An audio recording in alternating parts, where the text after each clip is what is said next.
নারায়ণগঞ্জে বেসরকারি ক্লিনিক ও হাসপাতালগুলোতে সিজারিয়ান অপারেশনের নামে রমরমা বাণিজ্য চলছে বলে অভিযোগ উঠেছে।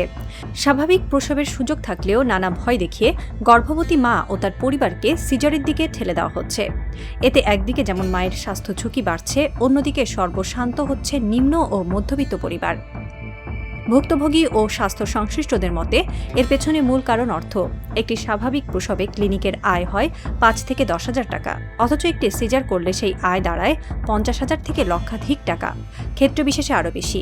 এছাড়া ওষুধ, সার্জারি সামগ্রী, কেবিন ভাড়া ও অন্যান্য পরীক্ষা বাবদ আরও মোটা অঙ্কের বিল আসে। অভিযোগ আছে অনেক ক্লিনিকের চিকিৎসক ও মালিকপক্ষের মধ্যে চুক্তি থাকে। মাসে নির্দিষ্ট সংখ্যক সিজার না করলে চিকিৎসকের বেতন বা কমিশন আটকে যায়। ফলে বাধ্য হয়ে অনেক চিকিৎসকও অপ্রয়োজনীয় সিজার করছেন।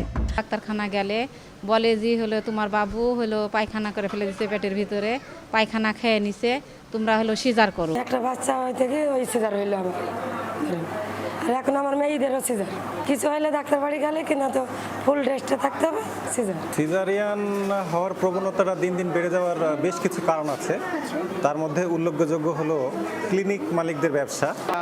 কিছু ক্ষেত্রে দেখা যাচ্ছে যে প্রাইভেট ক্লিনিকের যে সমস্ত মালিক আছে বা ডাক্তার আছে অনেকেই, এরা হয়তো এটাকে একটা ব্যবসা হিসেবে নিচ্ছে।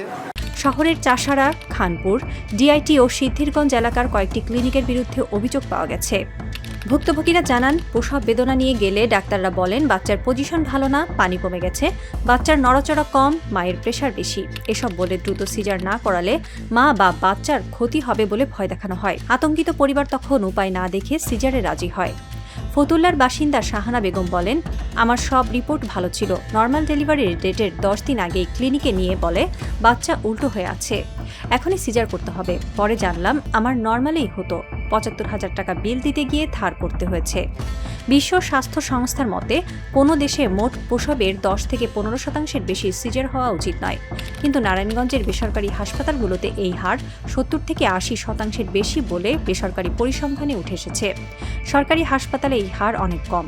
এক গাইনি চিকিৎসক নাম প্রকাশ না করার শর্তে বলেন, আমাদের এখানে যেসব রোগীকে জটিল বলে বেসরকারি ক্লিনিক সিজার করতে চায় তাদের অনেকেরই আমরা সফলভাবে নর্মাল ডেলিভারি করাই। অভিযোগ আছে সরকারি হাসপাতালের আশেপাশে ও বিভিন্ন এলাকায় দালাল চক্র সক্রিয়। এরা সহজ সরল রোগীদের ভাগিয়ে বেসরকারি ক্লিনিকে নিয়ে যায়, বলে সরকারিতে সিট নেই, ডাক্তার নেই, ওই ক্লিনিকে কমে সিজার করায় দিমু। প্রতি রোগী ভাগিয়ে নেওয়ার জন্য ক্লিনিক থেকে এরা ৫ থেকে ১০,০০০ টাকা কমিশন পায়। বিশেষজ্ঞরা বলছেন, অপ্রয়োজনীয় সিজারের কারণে মায়ের ইনফেকশন, অতিরিক্ত রক্তক্ষরণ, পরবর্তী গর্ভধারণে জটিলতা এবং দীর্ঘমেয়াদী শারীরিক দুর্বলতার ঝুঁকি বাড়ে। বাচ্চারও শ্বাসকষ্ট সহ নানা সমস্যা হতে পারে। আর্থিক দিক দিয়ে নিম্ন আয়ের পরিবারগুলো নিঃস্ব হয়ে যাচ্ছে। অনেকে জমি বিক্রি, সুদের উপর টাকা নিয়ে বা এনজিও থেকে ঋণ করে সিজারের বিল পরিশোধ করছে। সিভিল সার্জন কার্যালয় সূত্রে জানা গেছে, বেসরকারি ক্লিনিকগুলোতে নিয়মিত তদারকি করা হয়। অপ্রয়োজনীয় সিজার প্রমাণিত হলে ব্যবস্থা নেওয়া হবে। তবে সচেতনতার অভাবে এবং ভুক্তভোগীরা লিখিত অভিযোগ না করায় ব্যবস্থা নেওয়া কঠিন হয়ে পড়ে। সচেতন নাগরিকরা দাবি জানিয়েছে, প্রতিটি সিজারের আগে কেন প্রয়োজন তার লিখিত কারণ এবং রোগীর পরিবারকে বিকল্প মতামত নেওয়ার সুযোগ দিতে হবে। একই সঙ্গে দালাল চক্রের বিরুদ্ধে কঠোর অভিযান চালানোর দাবি উঠেছে। নারায়ণগঞ্জ সমাচারের সাথে থাকার জন্য ধন্যবাদ। লাইক, কমেন্ট ও শেয়ার করে পাশে থাকুন।